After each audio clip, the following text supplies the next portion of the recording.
Querido amigo, bem-vindo a mais uma edição do programa Está Escrito Canadá. Continuamos hoje a série Os Imigrantes e a Bíblia. Na verdade, este é o terceiro programa desta série e o último. São 3 mensagens especiais que tratam dos imigrantes e a Bíblia. Que Deus te abençoe ao participar conosco neste momento no programa de hoje e que realmente possamos usufruir daquilo que Deus revelou a cada um de nós na sua palavra a respeito deste tema. Se você perdeu algum dos temas anteriores, você poderá ter acesso através do nosso website e também do YouTube, onde você poderá acompanhar e ver e assistir todos os 3 temas desta série. Continue conosco enquanto estudamos este tema tão importante.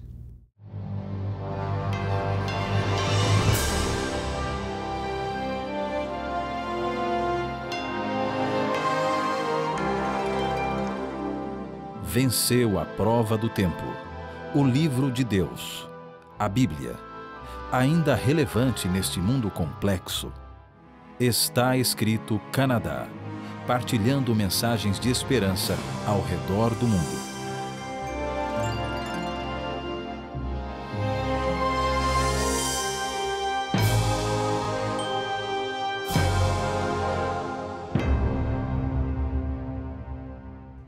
Quando era um bebê, Kalel morava em uma cidade assolada por diversos problemas climáticos, onde também abundavam os antagonismos políticos, com facções travando lutas mortais. Devido aos perigos, seus pais decidiram enviá-lo sozinho para o exterior, já que, como em tantos casos de imigrantes, a família não tinha condições de partir inteira. Pouco depois, os pais morreram. Segundo algumas versões, em meio à guerra civil, embora, de acordo com outras informações, mortos pelo terremoto que destruiu sua terra natal. Órfão, Kalel trafegou milhares de quilômetros até chegar aos Estados Unidos, onde entrou de forma ilegal. Sua terra natal nem sequer tinha relações diplomáticas com os americanos. Ali foi adotado ilegalmente por um casal de fazendeiros que lhe deram um nome falso. O garoto ali cresceu até que, já adulto, foi trabalhar como jornalista em um importante jornal da principal cidade do país, no qual se instalou. Sempre com nome falso, sem jamais ter regularizado sua situação legal, além de trabalhar como jornalista, Kalel também agia como parapolicial, isto é, de forma irregular, aplicando justiça por mão própria. Esse imigrante ilegal proveniente de Kryptonópolis, a segunda maior cidade do planeta Krypton, perto da capital Kandor, foi criado com o nome falso de Clark Kent, no vilarejo de Smallville. Na vida adulta, trabalhou em Metrópolis, estado de Nova York. Posteriormente, aproveitou seus poderes super-humanos para voar, sem brevê autorizado pela aeronáutica, sobre as cidades da Terra enquanto buscava criminosos para detê-los. Para esses fins, adotou para si a alcunha de Superman.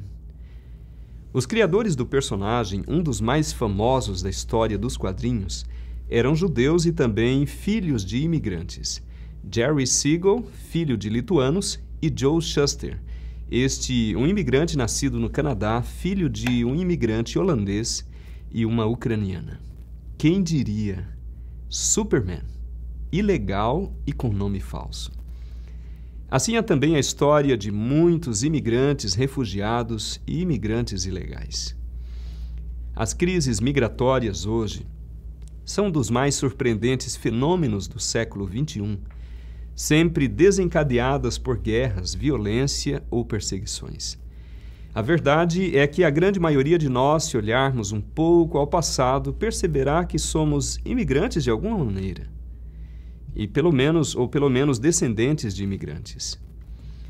Ao longo da história, diversos escritores, músicos, filósofos e cientistas foram perseguidos em seus países de origem e tiveram de fugir. Foi assim com o escritor francês Victor Hugo, autor de Os Miseráveis, perseguido político por Napoleão III. Victor Hugo fugiu da França e entrou na Bélgica, mas ali foi considerado ilegal e por isso foi expulso. Finalmente refugiou-se na Inglaterra, onde foi aceito. Anos mais tarde, com a queda de Napoleão III, voltou ao seu país de origem. Outra famosa celebridade refugiada foi Frédéric Chopin, mais conhecido por sua versão afrancesada de seu nome, Frédéric Chopin. O pianista polonês tornou-se um defensor da libertação de sua terra natal do então domínio dos russos. Para divulgar a luta de seu povo, compôs uma miríade de melodias que evocavam sua Polônia. Outras figuras nascidas fora dos países nas quais alcançaram a fama foram o italiano Ivo Levi, famoso por representar o sentimento da França em suas canções, que ele imortalizou com o nome artístico de Yves Montand, e a ucraniana Chaya Pinkhasovna Linspector, que ficaria conhecida como Clarice Linspector, uma das mais famosas escritoras do Brasil. Os Estados Unidos receberam, entre todos os seus imigrantes, 3 figuras que tiveram uma influência crucial em sua diplomacia, intensificando o poder internacional da nação que os acolheu. Os 3 foram, em suas juventudes, refugiados. Heinz foi um deles. Quando ainda era rapaz, sua família teve de fugir da Alemanha, já que eram judeus e, portanto, estavam sendo perseguidos por Adolf Hitler. Heinz mudou-se para os Estados Unidos, onde adotou o nome de Henry.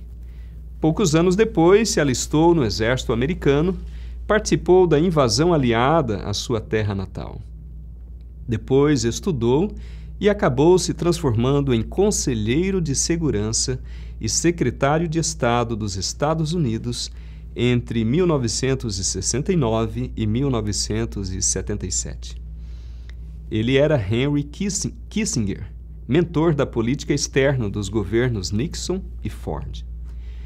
Outro refugiado foi Zbigniew Brzezinski, polonês que estava no Canadá quando Hitler invadiu seu país de origem. Ele foi conselheiro de segurança nacional do presidente Jimmy Carter nos duros anos 70. Além deles, outra refugiada foi secretária dos Estados Unidos durante o governo Clinton, Maria Hanna Korbelová, se bem que ela é mais conhecida pelo nome de Madeleine Albright. Ela havia nascido em Praga, Tchecoslováquia, pouco antes da anexão feita pela Alemanha nazista. Sua família teve de fugir primeiro para a Inglaterra e posteriormente para os Estados Unidos. O fisiculturista, ator político Arnold Schwarzenegger nasceu na Áustria e migrou para os Estados Unidos no final dos anos 60. Ao entrar no país, conseguiu visto somente para atividades de fisiculturista. Mas para conseguir um dinheiro extra, Schwarzenegger fazia bicos como pedreiro. Se isso tivesse sido descoberto na época, ele poderia ter sido deportado.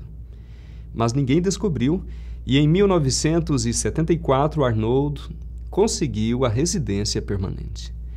Depois, em 1983, tornou-se cidadão americano, até que depois chegou a ser eleito governador da Califórnia. Um outro ator que também se arriscou a ser deportado foi Michael J. Fox, conhecido por estrelar a série de filmes De Volta para o Futuro. Canadense, ele começou a trabalhar ilegalmente nos Estados Unidos em 1979. Só meses depois obteve seu visto de trabalho. Um outro fato interessante é que por pouco os Estados Unidos tiveram outra primeira-dama. Melania Trump, a atual primeira-dama dos Estados Unidos, também violou as normas de imigração em sua juventude, quando se chamava Melanija Knavs, uma modelo proveniente da Eslovênia. Ela trabalhou durante alguns meses como modelo em Nova York, sem que tivesse permissão legal para isso. Com esses trabalhos, ela foi capaz de juntar mais de $20 mil. Se a imigração tivesse descoberto as ações de Melanija Knavs, ela teria sido deportada. Mas como em tantos outros casos de imigrantes, as autoridades nada descobriram e ela ficou no país. Posteriormente, Melania obteve visto de trabalho e tornou-se cidadã americana. até que se casou com o empresário Donald Trump, que desde que assumiu a presidência reside na Casa Branca. Aliás, a Casa Branca é um palácio presidencial que foi projetado por um arquiteto irlandês e que fica em uma cidade construída por um urbanista francês, outros 2 imigrantes. O movimento migratório do momento são as caravanas de centro-americanos. O surgimento de caravanas de migrantes centro-americanos partindo de Honduras, El Salvador e Guatemala tornou-se notícia mundial. O fenômeno já vinha acontecendo anteriormente, embora com caravanas de menor tamanho. A primeira e mais famosa originou-se na cidade de San Pedro Sula, em Honduras, atravessou a Guatemala, subiu o sul do México e rumou para Tijuana, que fica na fronteira com a Califórnia. Após o surgimento desta primeira grande caravana, outras 4 surgiram em El Salvador e na Guatemala, e agora estão em diversos pontos do trajeto em direção à fronteira dos Estados Unidos. A maioria desses migrantes faz o caminho a pé. Alguns, mais sortudos, conseguem caronas. Essas pessoas preferem se arriscar a esta sofrida travessia e dar de cara com as portas fechadas nos Estados Unidos do que ficar em seu país de origem e serem mortos pelas gangues ou pela fome. Em Honduras, 6,7% dos hondurenhos estão desempregados, mas outros 44% tentam sobreviver com trabalhos ocasionais. Do total da população hondurenha, 64% são pobres, e 2/3 dessas pessoas estão em condição de extrema pobreza.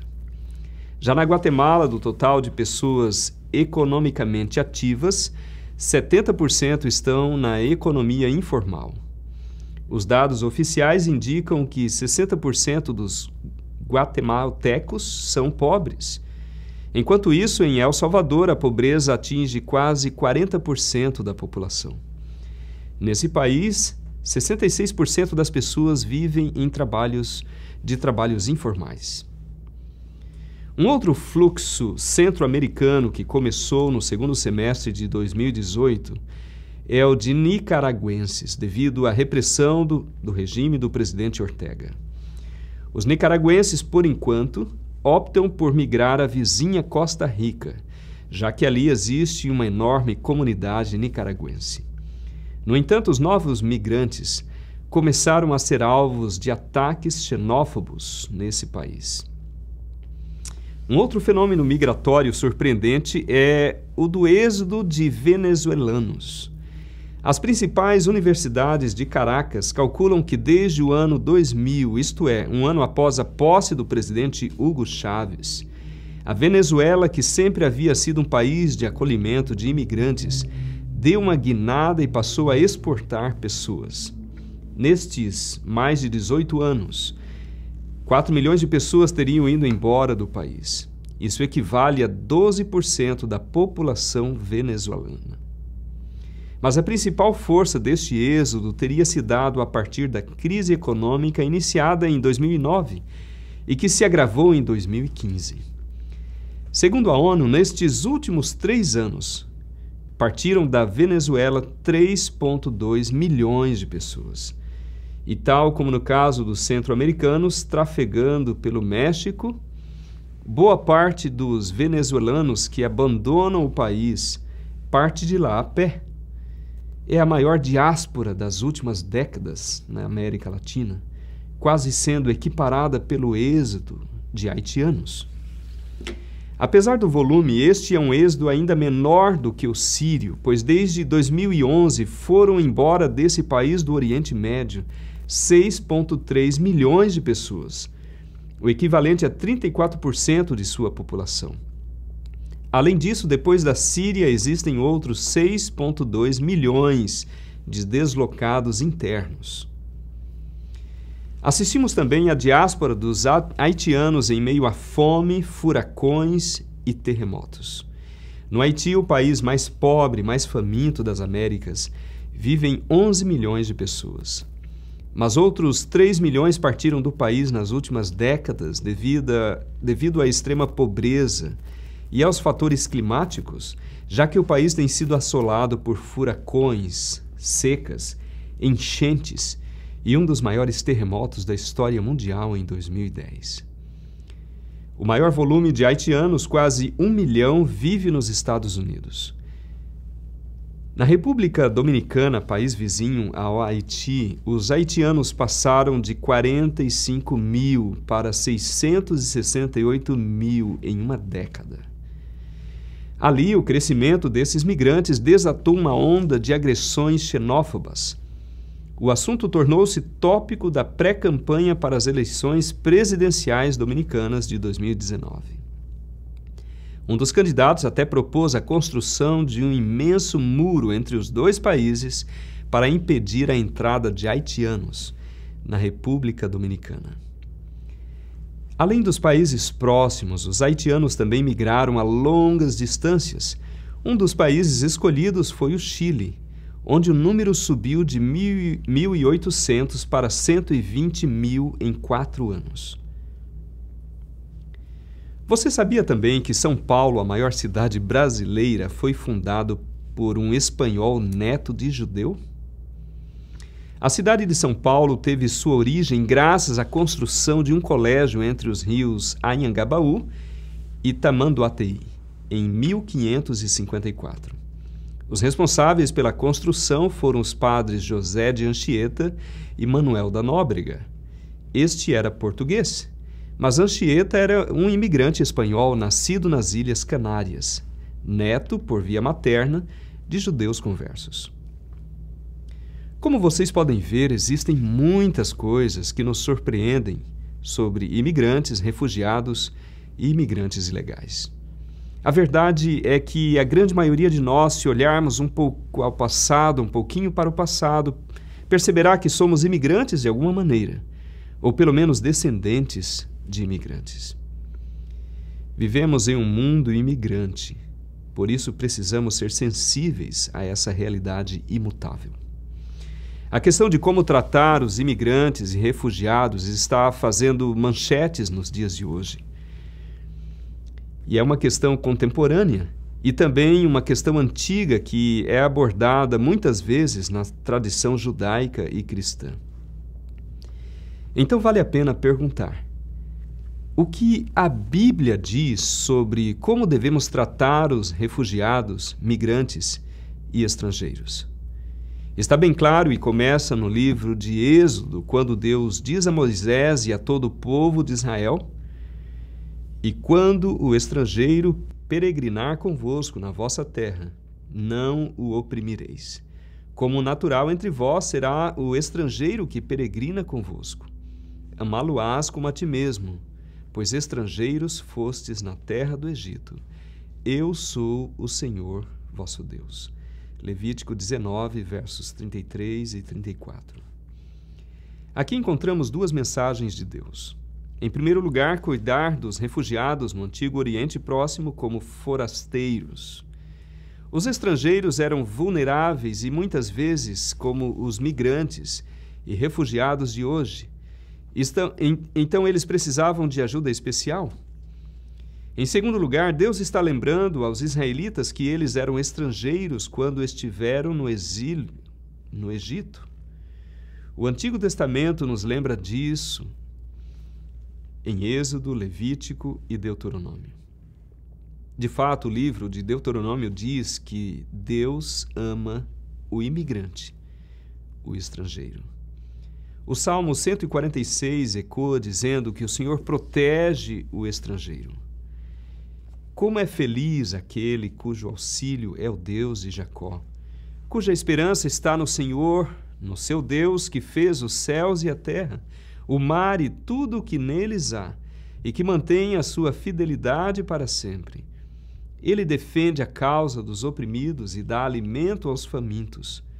O Senhor liberta os presos, o Senhor dá vista aos cegos, o Senhor levanta os abatidos, o Senhor ama os justos, o Senhor protege o estrangeiro e sustém o órfão e a viúva, mas frustra o propósito dos ímpios.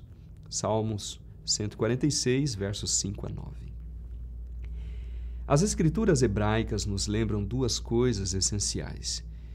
Primeiro, o mandamento de Deus para cuidar de refugiados, migrantes e estrangeiros. E segundo, o amor especial de Deus por eles. No livro dos Reis, o rei Salomão orienta o seu povo a prestar atenção ao estrangeiro, que não pertence ao seu povo Israel, mas veio de uma terra distante. E o que devemos fazer? Salomão diz: faze tudo o que o estrangeiro te pedir. Está escrito em 1 Reis, capítulo 8, verso 43. Em outras palavras, atenda a qualquer necessidade que o migrante ou refugiado tenha. Jesus é ainda mais enfático sobre isso no Novo Testamento. Na parábola do bom samaritano, no Evangelho de Lucas, nós podemos ler esta história que Jesus contou. Mas ele, querendo justificar-se, perguntou a Jesus: e quem é o meu próximo? Jesus conta a história de um judeu que ia de Jerusalém a Jericó e que foi assaltado e espancado. Como ele estava deitado ao lado da estrada, duas pessoas passaram, um sacerdote e um levita, ambos do próprio grupo religioso do homem. Eles provavelmente estavam com medo de parar. O caminho para Jericó ainda era notoriamente perigoso e propenso a ladrões. Finalmente, um homem samaritano parou para ajudar. Os samaritanos eram os oponentes tradicionais dos judeus. Você percebe que o samaritano não se importa com o perigo, ou talvez ele o faça, mas ajuda o homem de qualquer maneira. Jesus nos lembra que fomos chamados para ajudar o estranho, o desconhecido, e aqui podemos incluir os imigrantes, refugiados e qualquer um que precise da nossa ajuda, mesmo que haja risco envolvido. Jesus não diz para ajudar o estranho somente se ele é livre de risco, apenas se for conveniente, ou somente se essa pessoa for do mesmo grupo religioso que você. Não. Jesus diz: mostre misericórdia ao estranho, independentemente. Ele também está dizendo que, assim como o homem que foi espancado, nossa própria salvação pode depender de um estranho. Na verdade, Jesus diz que a maneira como tratamos os estranhos será um teste decisivo para a nossa entrada no céu. Talvez a mensagem mais forte de Jesus não seja o que ele disse, mas o que ele fez. Voltando ao seu nascimento, após o seu nascimento, Maria e José levam Jesus para Israel, de Israel para o Egito, com seus guardas de fronteira e passaportes, o que é chamado de fuga para o Egito. Mas Maria e José e seu filho estavam fugindo da perseguição e da ameaça da morte nas mãos do rei Herodes. Assim, usando a definição contemporânea, podemos dizer que entre todos os imigrantes e refugiados que o nosso mundo já viu, estavam também Maria, José e Jesus. Meu querido, minha querida, não importa se você seja imigrante, refugiado ou até mesmo um imigrante ilegal, Deus o ama e tem um propósito para a sua vida. Lembre-se, Deus o ama incondicionalmente. Nunca duvide disso. A palavra de Deus nos assegura em Romanos capítulo 8. O que nos separará do amor de Cristo? Serão aflições ou calamidades, perseguições ou fome, miséria, perigo ou ameaça de morte? Como dizem as Escrituras, por causa de ti enfrentamos a morte todos os dias, somos como ovelhas levadas para o matadouro. Mas apesar de tudo isso, somos mais que vencedores por meio daquele que nos amou. E estou convencido de que nem a morte, nem a vida, nem anjos, nem demônios, nem o que existe hoje, nem o que virá no futuro, nem poderes, nem altura, nem profundidade, nada em toda a criação jamais poderá nos separar do amor de Deus revelado em Cristo Jesus, nosso Senhor. Que Deus nos conforte com estas palavras. Quero convidar você a orar comigo. Querido Deus, louvamos o Teu nome pelo privilégio de compreender a Tua palavra e entender, Senhor, o Teu amor para com as pessoas estrangeiras, para com os imigrantes, refugiados, a todos aqueles, Senhor, que estão entre nós. E muitos de nós somos também imigrantes e, de alguma maneira, somos também descendentes de imigrantes. Pai, colocamos nossa vida em Tuas mãos para que o Senhor nos abençoe e que as Tuas promessas se cumpram em nossa vida. Em nome de Jesus. Amém.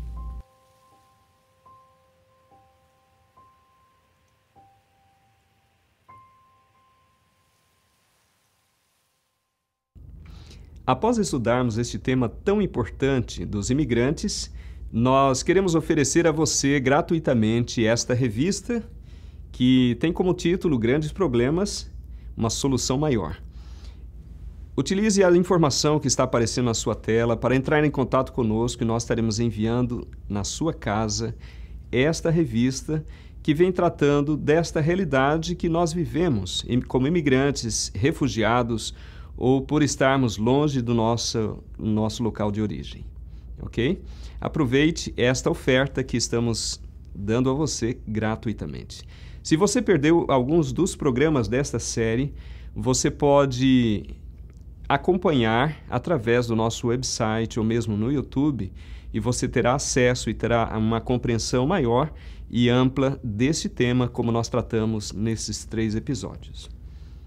Aproveite e continue conosco acompanhando tudo aquilo que é oferecido através deste programa tão importante para a sua vida, o Está Escrito Canadá. Visite o nosso website www.estaescrito.ca. Lá você terá acesso ao programa de hoje, a todos os programas em nosso arquivo e poderá solicitar gratuitamente nossa oferta de hoje. Se desejar, solicite sua oferta gratuita escrevendo para nós. Está Escrito, Box 2010, Oshawa, Ontário, L1H7V4. Ou envie e-mail para info@estaescrito.ca.